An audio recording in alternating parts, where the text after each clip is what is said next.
Good afternoon and hello, everyone. My name is Rich Longo, Flycast Partners. I'd like to thank you for joining us for today's presentation, sponsored by Proofpoint. They're here to present for us today on Empower Your People Against Cyber Threats. Our presenters are Mike Bailey, we have Proofpoint, we've got Frederick Sears of Flycast Partners, and we also have Robert Shields on from Proofpoint today. And their introductions will come a little later. And so before we get started, let me introduce Flycast Partners. Flycast Partners offers best-in-class implementation services and training in IT service management, IT asset management, IT operations management, IT security, enterprise service management, and workload automation spaces, all using ITIL best practice. Our professional services team has well over 5,700 professional services engagements, both on-site and remote.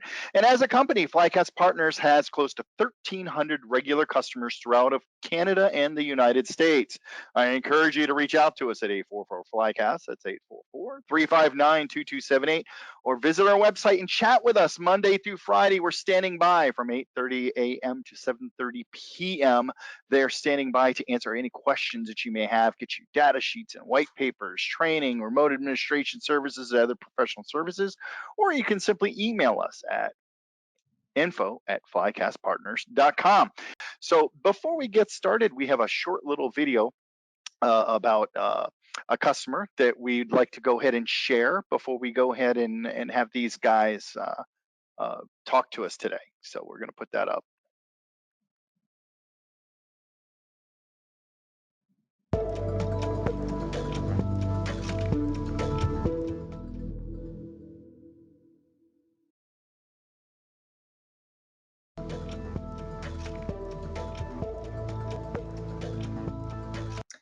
Hi, everybody. Thank you for joining us today.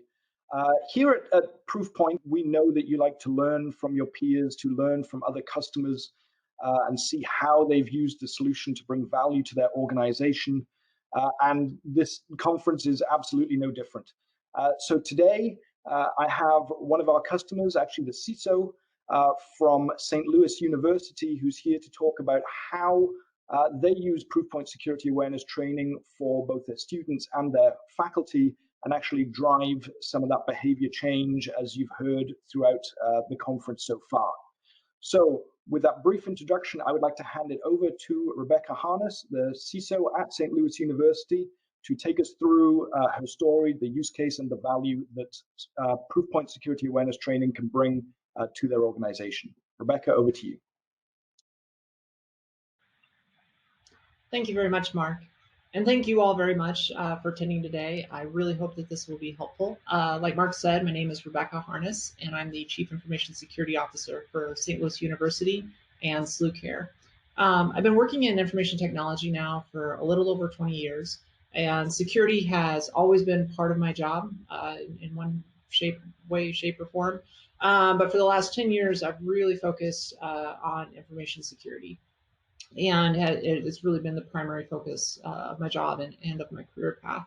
I've had an interesting career. I've worked for small businesses. I've worked for large corporations. Now I'm working in higher ed, which is a first for me.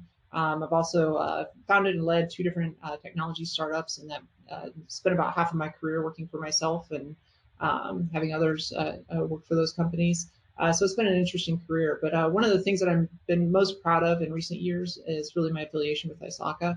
I'm a board member for ISACA St. Louis, and I do want to take this opportunity that, if you're not involved with your local technology or security not-for-profits like ISACA or IC Squared, and I'm sure there's many others around the world, I really can't point to anything that's been more beneficial for my career and really for my knowledge set than participating and getting to know my peers around St. Louis. But that's not why we're here today. Today, we're here to talk about security awareness training. And we've had a very interesting story develop over the last year with our security awareness program. Like I said, I've only been at St. Louis University for about a year now. And when I joined the university, we had a lot of great technologies, but not a lot of maturity with those technologies. So we really focused the first several months of my tenure here on maturing those technologies, including our Proofpoint stack. We subscribed to a number of their products, and we had They were great in some areas, some other areas, we needed to take the time to implement the best practices. So we did that, and things turned out fairly well. But we have an interesting setup at the university. So about 3 years ago, we went through a transformative change with IT and how we delivered IT services to the university. We transitioned to a managed services model where we're working with small and large companies that are really experts in their field, whether that be operations or specific technologies or skill sets, so that we internal to the university can really focus on design and innovation and kind of push us forward as a group. So that's worked out really, really well. A side effect of that model, though, as beneficial as it's been, is that we don't have a whole lot of people. We're really limited on staff and resources internally. And so that can be challenging when we want to try something new. So while we did security awareness before, it wasn't very effective. It really lacked a lot of maturity. And as we were evolving as a university and really racing forward and trying to improve our security program to meet some of those challenges that not-for-profits are being hit with today, we had a very high rate of change. The experience was changing for our users. I'm very cognizant of limiting user impact and really wanting folks to have a good user experience when they're utilizing technology. But when you're implementing security controls, sometimes things are going to be a little different. Emails are going to be directed to my low priority folder, or we're going to start seeing external tags on our emails. So there's all these things that change the experience a little bit. There's a high rate of change. One of the things that we did early on was we implemented Phish Alarm. The idea was we need to get people involved more with reporting phishing messages, and we need to change the workflow of what we had been doing. When I joined the university, really within the first week, I got forwarded an email that got forwarded to my CIO that said, "Hey, I got this email. Should I be concerned about it? Is there anything we can do?" And then, from there, I'd have to reach out to the operations team, and then they would reach out to the messaging team, and then we'd end up, writing some scripts to go remove those mails from all the email boxes. And this was happening 2 to 3 times a week. So one of the very first things I wanted to do was, how do I get my CIO out of this workflow? Because that's not working for us. And more importantly, how do I get myself out of that workflow? Because that's not working well either. So we had the license for, but just hadn't deployed, and so we stood up Phish Alarm, and that turned out to be a huge win for us. The community at the university loved it. Whether they be students, faculty, medical personnel, they love the ability to go click on a button and the email disappeared and then something happened. But what was best about that is our reporting rate went up really through the roof. I mean, we went from, getting reports a handful of times a week to, literally getting dozens and then hundreds of reports every single week. And that really helped secure our environment better. They liked the ability that when they clicked on a button, the email disappeared and then it disappeared from everybody else's mailboxes, within minutes. And that turned into a big win for the university. But when we were deploying that, we were thinking about branding. Branding is very important at a university like ours. We have a Division I team. We have a very unique mascot, the Billiken. And so we kind of want to do the same thing with university. And instead of people communicating with us through an abuse mailbox, or when they click on the Phish Alarm button, getting a report back from abuse@slu.edu, just didn't seem to fit the university's brand very well. So we created this idea of SLU Aware, and SLU Aware is now our branded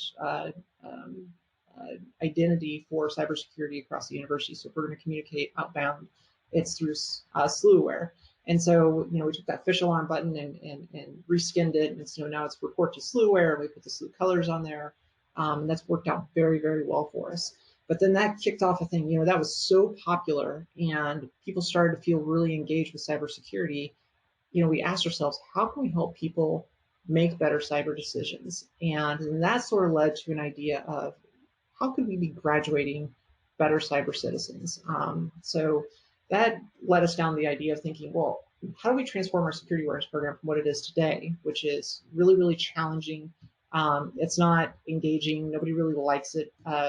It's evidenced by the fact that most people don't participate in any of our security awareness activities. The example I like to give is that, our security awareness training was basically a semi-forced 10-minute long movie trailer for a really, really bad movie. The questions at the end were difficult to process. The training was too long. It was really designed for corporate America, not for a higher education environment where we like to have a little bit more fun and such. So we really want to do something different.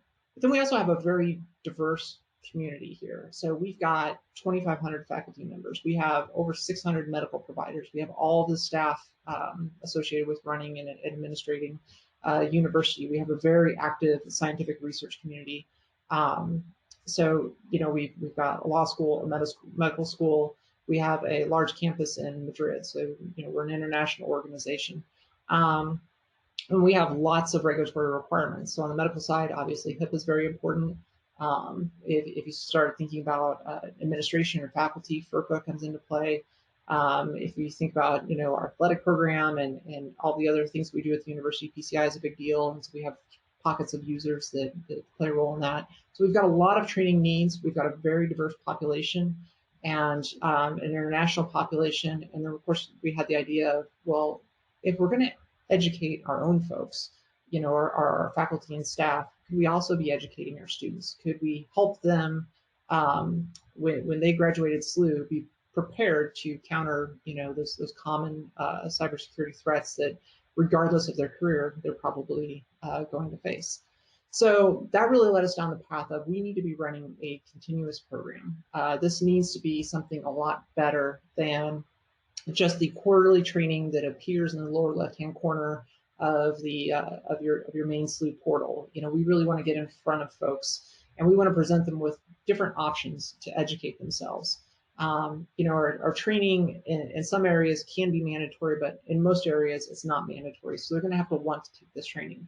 And more importantly, we're going to have to be able to get in front of them and remind them that it's available, and encourage people to go take it. So with the university and working, with my upline and with some of the other departments, we really thought about let's put in place a cyclical process. So let's start with a cyber skills assessment, and Proofpoint has this great thing called a cyber strength assessment. Lots of different options to go, measure capabilities across the university. We worked with our managed services team at Proofpoint to pick the one that kind of fit us best, and then modified some of the text to fit the university environment a little bit better, which was all super easy to do. But that gives us a baseline to start with, so we can start our academic year by assessing our population. It's a quick 10-minute thing. We're approaching people like, hey, this is a problem in the world today. We've done a lot to solve that through technology, but now we need your help. And that's kind of that positive message that we put out there. And that's been popular. Folks really grab a hold of that because they know cybersecurity is a problem and nobody wants to wake up tomorrow with ransomware on their laptop. So we start off with that and measuring kind of baselining our environment, and then having the option to do threat simulation, phishing campaigns throughout the year, because that's really the biggest threat to our environment, and giving people that positive feedback, when they do click of, hey, this was a phish, but, this is how you can combat it in the future. These are the things that might be present to help you work through this a little bit better. So in doing that through those phishing campaigns and publishing security awareness training that's a lot more engaging, a lot briefer, these quick hits throughout the academic year is super important. But what really added a lot of value for us, and what worked so well within our environment, is the ability to take other materials that Proofpoint has produced and integrate those with our newsletter. So we have a newsletter that comes out 3 times a week, so that as we're running our monthly security awareness training, we can take related content and publish it in our newsletter every single month. So very low drag, not very difficult. It's hit the easy button, and we can put that content within our newsletters. And then we of course also have digital signage all over campus, and Proofpoint has these customizable posters that we can use for our ideas, and then we hand those over to our marketing communications group, who can then skin them so that they look like they belong at SLU. They can put our mascot on them, our logos, but really use the format and the design of that content for our digital signage, So again, it's easy. It's the easy button. It doesn't take very long for marketing communications to redesign that material and kind of customize it so that it fits our branding, and then we can get it out there. So we have this cohesive program where we assess at the beginning of the year, we run security awareness throughout the year. That security awareness training that we're running lines up with what they're seeing in our newsletters and what they're seeing in digital signage. And then being able to leverage the managed services group with Proofpoint, which has been amazing. I mean, they are, just on the spot. It's been working. It's really been what managed services should be, which is really an extension of our internal team here. And they've helped get our users onboarded. They've helped us figure out how we can use information that we already have in our Active Directory to target specific populations and have it run in an automated fashion, so we're not constantly figuring out, all right, this is a new user, where do they go? We've got all that automated now, which is just wonderful to have. So it's been a very, very valuable experience for us and worked out really well. But measuring our success is really where it's at. I had a reputation at a previous company I was with. Used to call it Bectrix, Becca's Metrics. I like to know that we're being successful at what we're doing. It's not enough just to publish this content and hope for the best, but to know that we're getting better, that we're truly educating our population and graduating good cyber citizens. We have a title. So we're measuring everything from click rate on those phishing campaigns to how often folks are reporting that, and then as we do this training throughout the year, we're going to be comparing how many is the interest in training growing, which we fully expect it to do. And then based on that taking that additional training, are we getting people reporting more and more suspicious emails that we know we get today?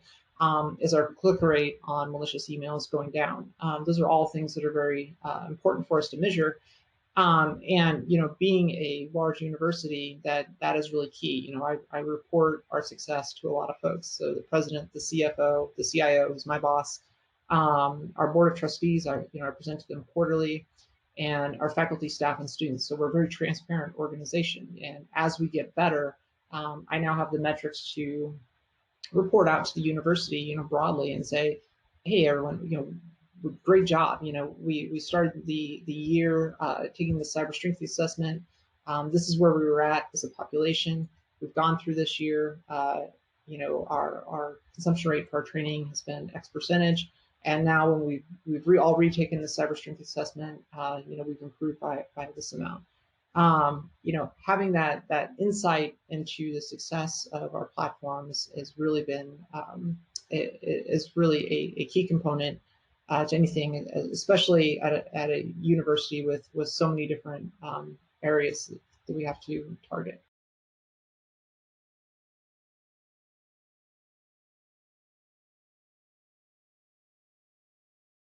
Okay, and with that, we'll go ahead and turn it over to our presenters today. And we do have a couple of surveys coming up, and I'll let them tell us what those are. But during our presentation, we are going to leave it open to questions. So if you have questions today, go ahead and type them in the questions section of this GoToWebinar, and I'll read them off to our panel, and they'll answer as many questions as time allows today throughout. And with that, I'm going to turn this over to Mr. Frederick Sears, Mike Bailey, and Robert Shields. Thank you very much, Rich. And you've got control of the slides, correct? Yes, I do, sir. Okay. Yep. So as the topic of today went, folks, and it's about empowering your users and trying to build a security awareness program to make your organization a little bit more safer. If you can flip the screen, Rich. As I said, my name is Frederick Sears. I'm a security specialist with Flycast Partners. In short, I've been in the industry 30 plus years, covering all aspects, operations, tech support, pre-sales, and I've been involved in multiple cybersecurity breaches as well as disaster recovery, business recovery efforts. Also with us today, Rich, is Mr. Robert Shields. He's with Proofpoint Security and Awareness. His specialty is security training solutions, and as well has been in the industry probably just as long as I have. Been with a couple of different companies and working with two-factor authentication and e-discovery, data masking, those types of areas of expertise. In addition, we also have with us from Proofpoint, Mr. Mike Bailey. He's been in the cybersecurity space for over 7 years, working with Wombat Security. They've been predominantly focused on, again, security awareness training, educating the individuals and the users, at companies and in organizations. He's been a speaker with various panels and webinars, and I actually feel very happy to have him here with us today as well. So you can go on, Rich. So our agenda today, we're going to talk a little bit about the threat landscape, talk about that concept of people-centric risk, try to put things in perspective for you, and then getting you to how do we understand, and then how do we also go about changing people's behavior, and then maybe tie on the end of what Rebecca just said a few minutes ago about measuring the impact of what you have, because just knowing what's out there and trying to put things in is, unless you have some way to measure the results from where you started to where you ended, it's very, if you have no quantification or qualification, how do you know if you're doing a good job? So with that, Rich, kick into the next slide, please. We'll talk about the threat landscape, and if you'll keep going. So when we talk about this people-centric security, and when we talk about security in general, I think there's still, while the industry is changing or starting to become more aware of it, they're still kind of stuck in, or what I see is they're still kind of stuck in the traditional security model. Let's protect the perimeter, let's protect the endpoint, and then there's some other web things and cloud and DLP stuff. But when you look at the spend at it, you see, that typical almost what, 70, almost 75% of that is going to older based methodologies of protecting the environment. So what of it, and that's where attackers always used to attack. What they're doing now is they can't get in very easily, so we need to find the weakest link. And who are the weakest links? There are users. Okay, 85% of all the breaches, if I remember correctly, this was the Verizon study, Mike, was involved a human element. Okay. Think about it this way. I'm going to make a little comparison between quote unquote sales and marketing and IT security. In sales and marketing, people will put out a huge amount of advertisements, leaflets, flyers, whatever, and success is kind of gained on a 2 to 3% return. Okay, so if 1 million pieces of literature go out, if they get 2% of that back, they consider it a success. Think about this from the attacker side. If they did the exact same thing, all we need is one person to click on a link to potentially open up your network. Once they are in your network, now it's no longer trying to break in. They've got the code that's actually calling out to them. There's that security from the inside out doesn't necessarily, is not being looked at as prevalent as it should be. Next slide, Rich. So when we talk about ransomware, think about email, think about mobile links, think about tiny URLs, anything that's going to come across. And when you look at this, and it's a little bit hard to see, you see over the years, the attack vector has gone from just being, RDP, software vulnerabilities, anything else that, the manufacturers have control of, flipping it over to, again, that people-centric concept. What is it? The easiest vector is email. And you look at email increasing over the time, that if you build this out a little bit, Rich, you'll also see that with that email attack, you'll see the evolution of malware, okay? And I'll go back a little bit further, when in a lot of cases when I was working in operations, 20 years ago, viruses came out, and it was all about fun and games. Let's see if we can take over a system. It wasn't destructive. It started to work into what can we steal? Attacks then evolved into like single stage attacks. Okay, if you can click on a link, I can try to grab something really quick and then get out. More and more, this stuff has become multi-stage, multi-factor type of attacks.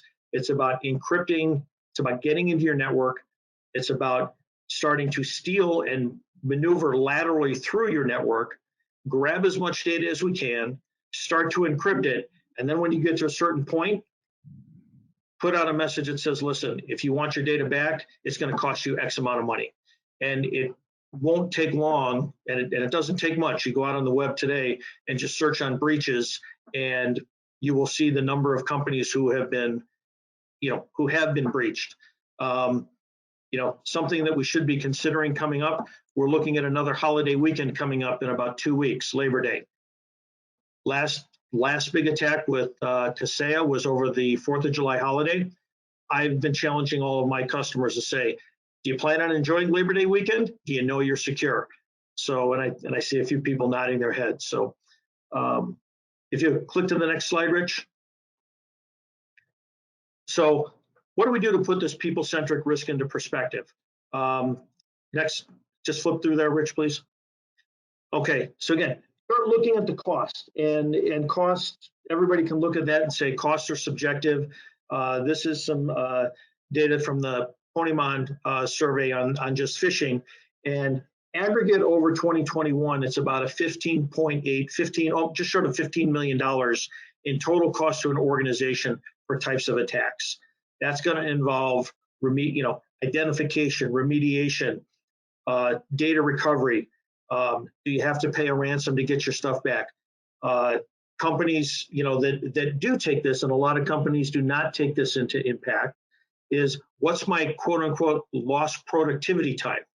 Okay, just really quickly, I worked for a company many years ago that literally put a cost associated with lost productivity, meaning I will never be able to make enough product to make up for the amount of time that I was down. And they put a value on that. Okay, so that was a value that the business set. So those are some things that I would encourage people to think about as you're trying to justify and build a security awareness program to say, listen, what's the cost of being down? Not just the remediation, but what does it cost for my users? Okay, if I'm in sales and I can't make a sale because of an internet outage, what does that cost my company?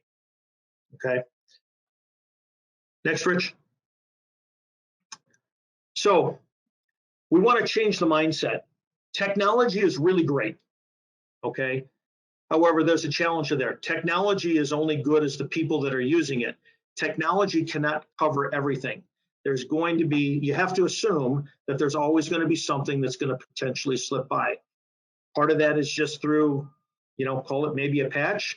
Part of it is something new that came about, and these attackers are getting extremely creative. Okay, it's not just the guy in the back room, like from the office, typing away at a keyboard. It's state-sponsored. It's organized crime. It's even potentially the insider. Okay, what you have to do is you have to start training your people to also protect you. When you build that comprehensive program, okay, and we'll get into where, again, the world has changed in the last 18 months. We'll touch on that in a few minutes. But you get to, as I look at it from a circle perspective, you get the technology that maybe is covering you 80 to 85% of the time, and you get your people being aware of what something looks like, what potentially should just be suspicious, and most importantly, asking the question. Ask that question: Is this really valid? Okay, think about this. Citibank, American Express, we see those emails come flying out about your account being compromised. Well, if I don't have an American Express account, shouldn't that be the first question? I mean, that's an easy example, but that's, how do we educate people to go, something doesn't sit right here, and then bring that to our attention? And then how do we keep that going with a program so that they're constantly being reminded if they suddenly slip, and it's pretty easy to slip. Next slide, Rich. So how do we understand their behavior? And let's you flip through there. Think about, and if you can build this slide out for me, Rich, there's a couple of pages there. Think about put yourself in your employees and your coworkers' position today. What are they doing on a daily basis? And if you could build this out for me, Rich, I'd appreciate it. Everything is no longer in an office. We're no longer siloed in a building. The perimeter is what? The perimeter is the globe, basically, from the network standpoint. They're checking their email while they're, at a Starbucks. Maybe they're hitting the local mechanic shop and connecting to the free Wi-Fi that's going out there. They suddenly realized, as I did this morning, oh my God, I forgot to send something out to Mike last night, and I quickly, picked it up off my mobile device and fired it off. So people are sometimes, they're so rushed, they're not thinking. The last one, and I love this one part of it, we're all working from home these days, okay? How many people that I would ask are working on their phone or their own personal devices, or they're handing their work tablets or a tablet they used to work to their kids, who's suddenly playing the latest GoFlow game or Build-A-Block game or Roblox, and the next thing you know, something comes across, they click on a link, and malware is down on their device, and you don't even know what happened, okay? So people get, people's lives are kind of getting in the way of what their work life is like, and they're easily forgetting what they should be doing to keep data and the organization safe. Next slide, please, Rich. Again, the forgetting curve, as we call it. Think about this. If you have a training program, how often are you reinforcing that with your users? Okay. I remember companies I was with, we would go through awareness training on a quarterly basis, but we touch on email once a year. Okay. I would challenge somebody here today. I was trying to think about a good example. I was a mathematics major in college. Okay. Calculus 2, I had to compute the area of a segment that was circulating around a hyperbola. 20 years ago, I could do that in my sleep. I couldn't even tell you what the formula was today or not. So the same goes with your users. If we're not consistently preparing them to remind them or to say, hey, listen, question everything, okay? It's okay to take an extra couple of seconds before you do something. They're not going to remember it.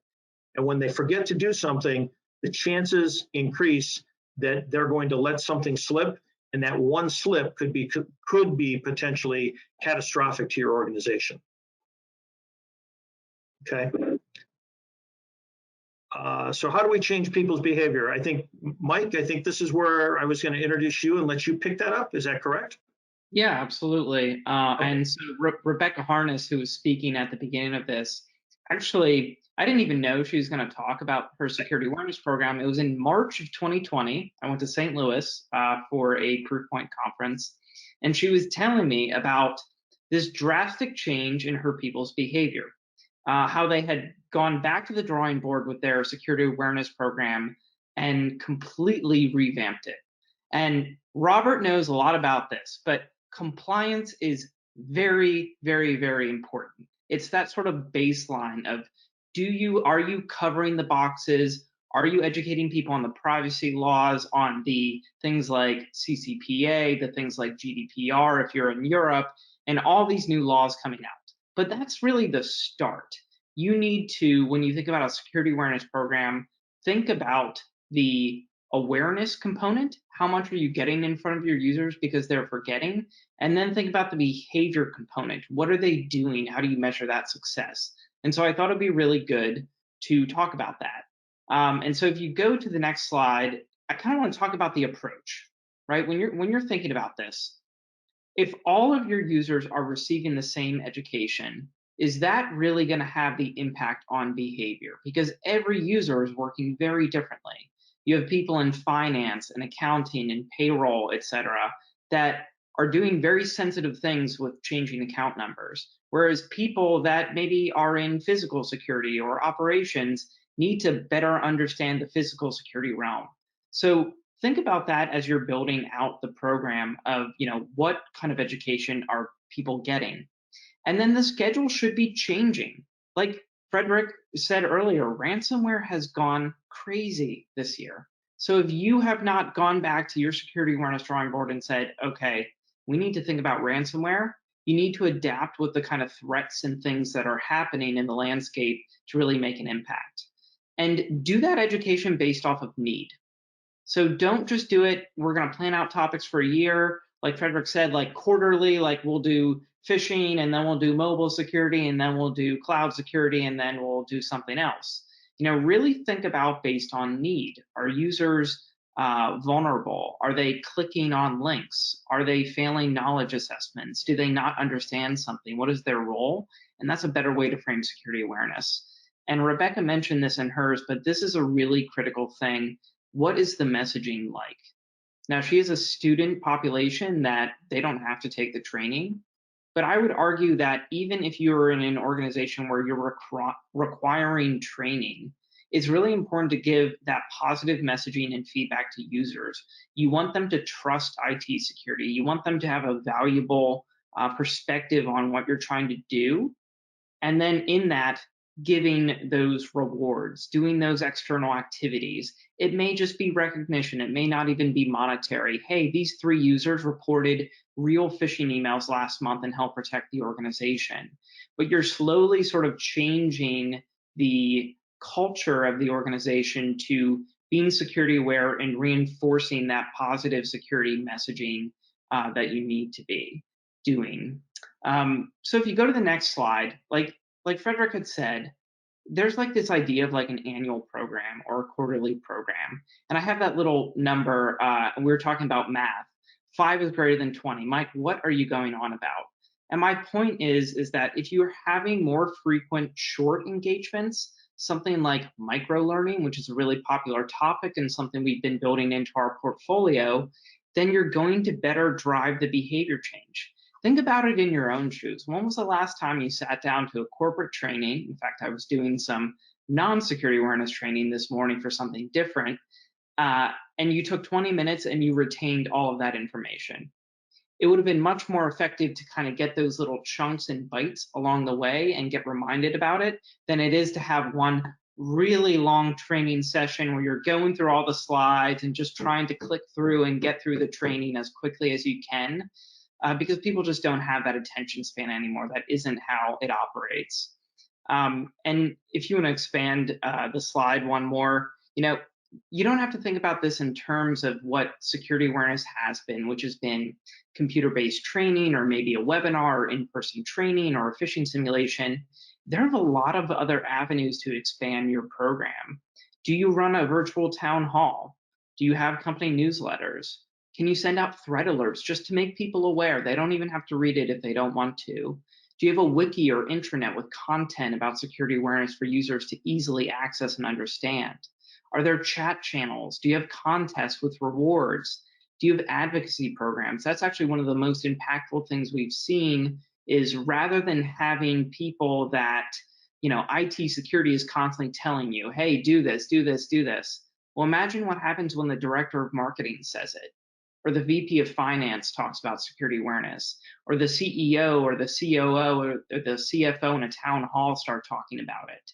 Then you're going from the top down, you're getting other people to buy in and help with security awareness messaging and kind of reinforce culturally that it's important. Because when the CEO says, you need to be paying attention to this, you need to be doing that, versus maybe the CISO or the VP of information security, that makes a massive difference in how users perceive the program and the importance of it. Robert, you've been working with a lot of customers on these awareness programs. What kind of things have you seen from customers that have really kind of pushed the needle when it comes to awareness and behavior change? Well, a couple things, Mike. So, I think you mentioned up front, compliance, right? And I think the whole idea behind security awareness training and originally started with compliance, something we have to do. It's baked into various pieces of legislation. You can find examples in privacy industry regulations, and basically the compliance was, you shall train your people in data security. You should train your people this.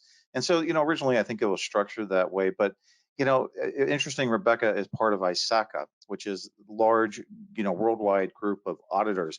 And when you looked at what they probably originally were doing, they were going through and doing audits in their organizations and going, did we accomplish the training that PCI required, GDPR required, whatever the requirement was?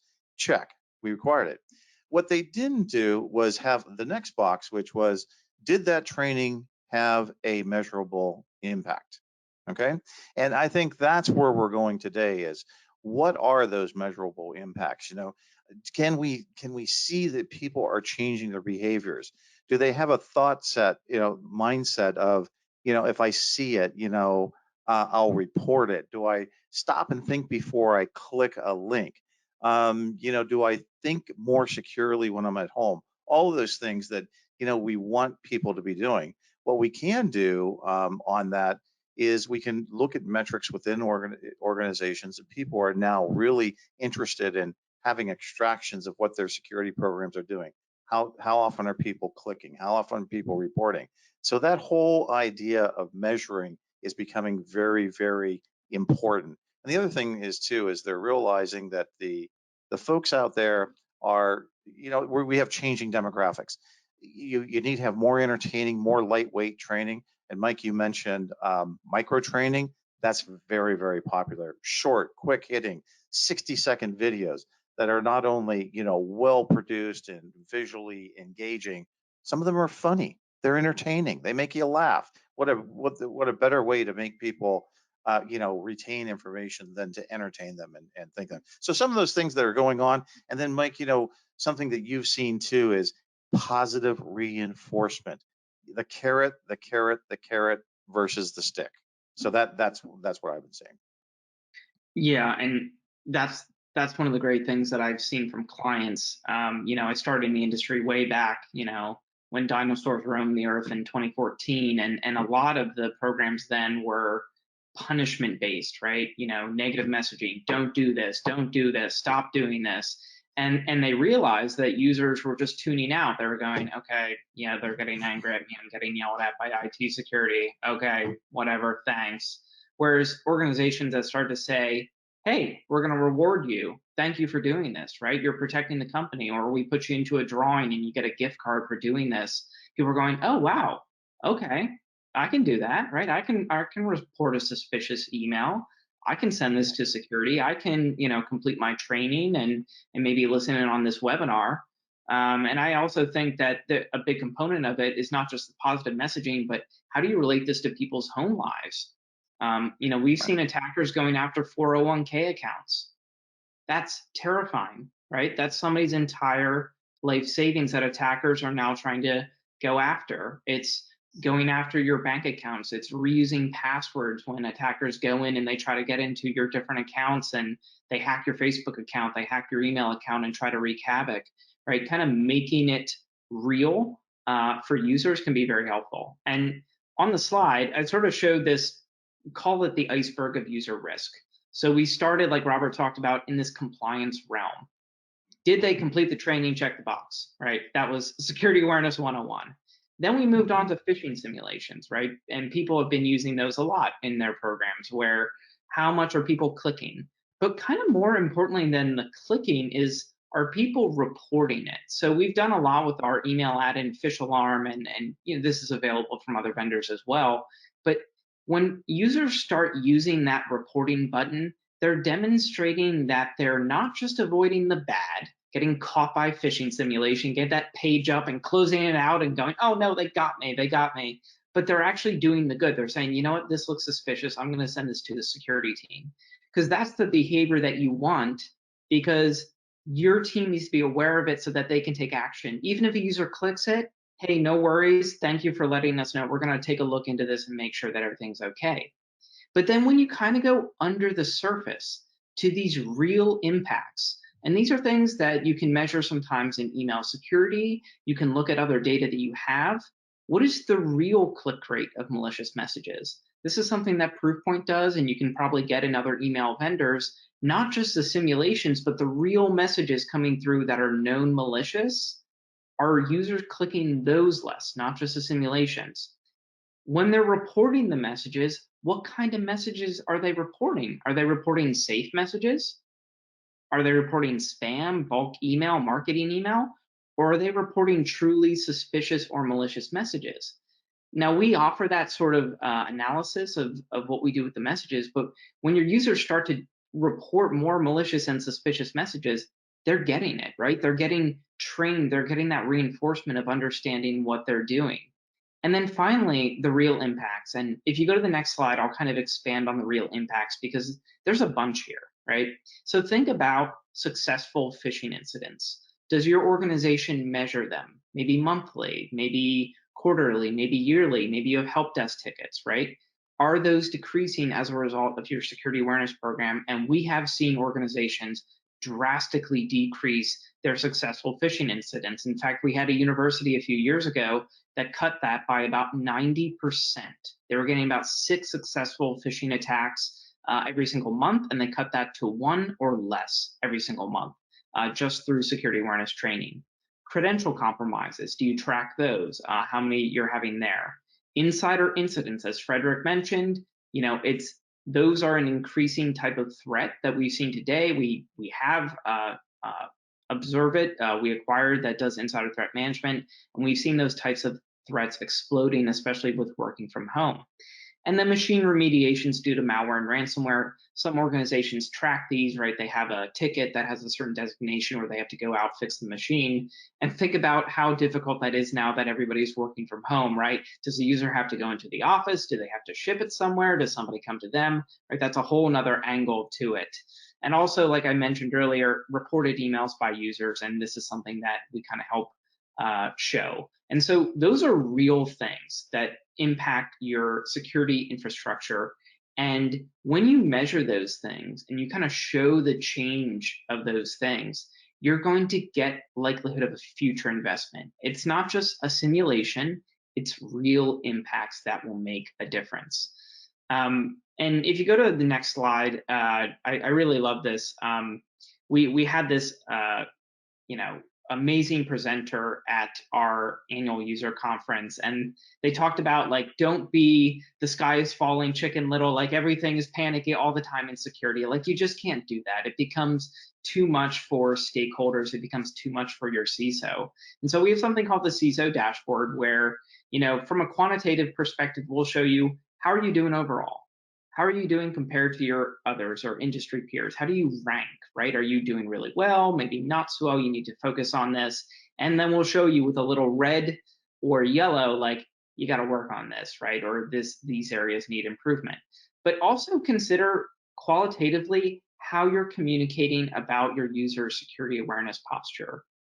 Are you telling stories about users failing? Are you telling stories about users being resilient?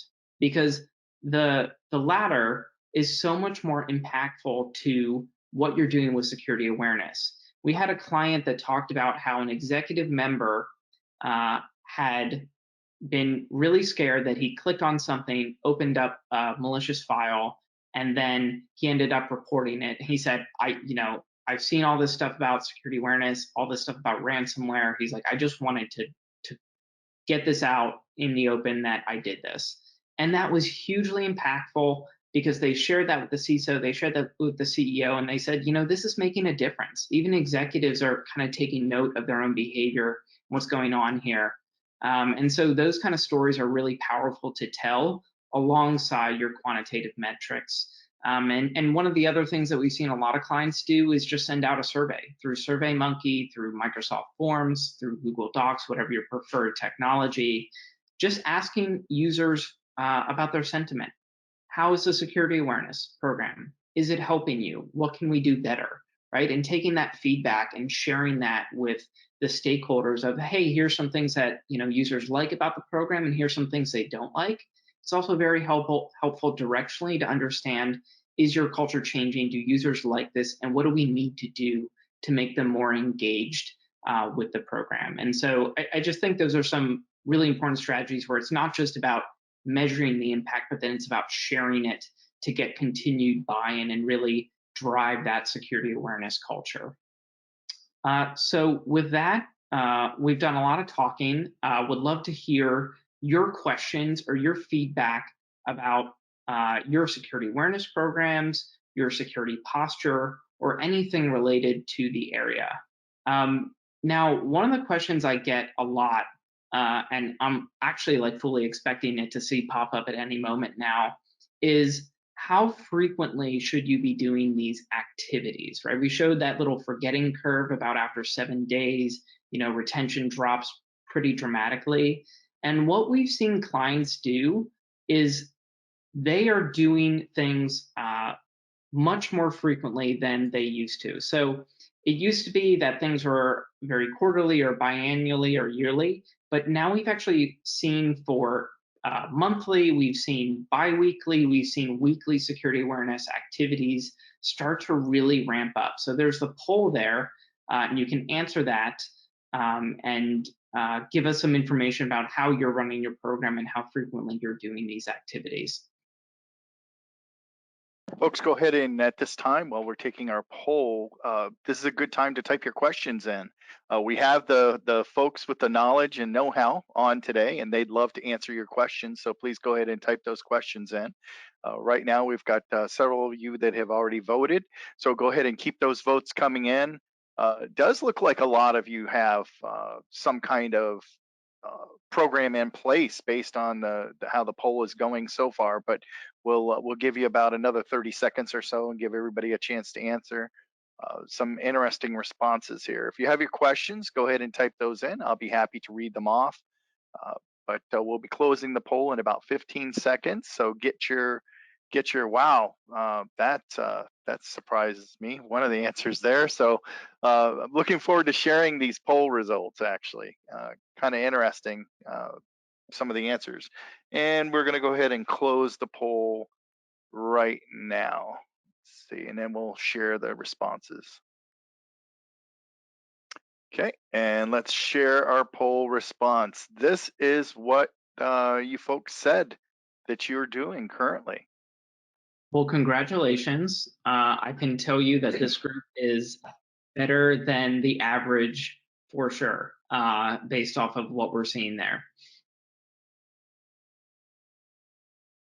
And I still don't have any other questions, but we do have one other poll that we didn't share yet, and I'd like to go ahead and post that up there as well. So let's go ahead and launch that poll too and get some feedback. Do you have a security awareness program in place, and how effective do you think it is? Boy, the answers are coming in big time on this one. Everybody's voting right away. We'll give you about 30 more seconds or so.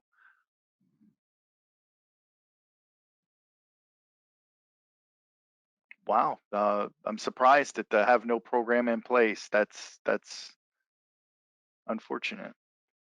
Let's see, we'll give it another few seconds for everyone to vote.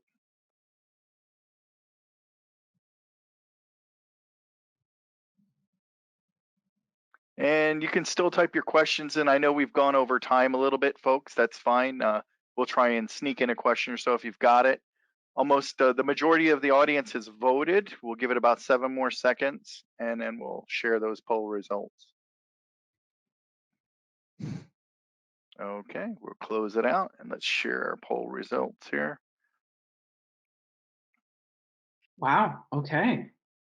I have to say I'm pretty surprised. I think the in terms of the not having a program in place, we typically see ranges from 1 to 10% normally. So yeah, we can absolutely help with that after the call, and we would love to help with that because I think one of the things that we had seen with people doing security awareness programs, and I see that very effective is 29%, somewhat effective is 57%.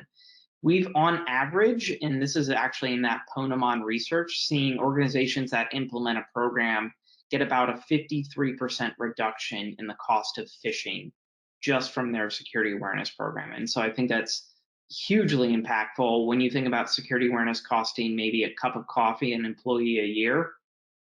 That's a pretty good ROI, I would say. And I want to thank the audience for participating in the polls today. That was a great number of you that participated. The majority of the audience did. So thank you for interacting with us. Doesn't look like we have any questions, but I do want to take a moment to thank Mike, Robert, and Frederick for their presentation today. Thank you very much for taking time out of your schedule for us today. Thank you so much, Rich. It's been a pleasure. Yeah, thanks for having us. And to our audience, I want to thank you for taking time to join us on a very important topic. For those of you that would like the link to share this with your teams or for anything else, just go ahead and email us. We'll be happy to get that link out to you. And I want to wish everyone a safe rest of your week. Thanks again for participating.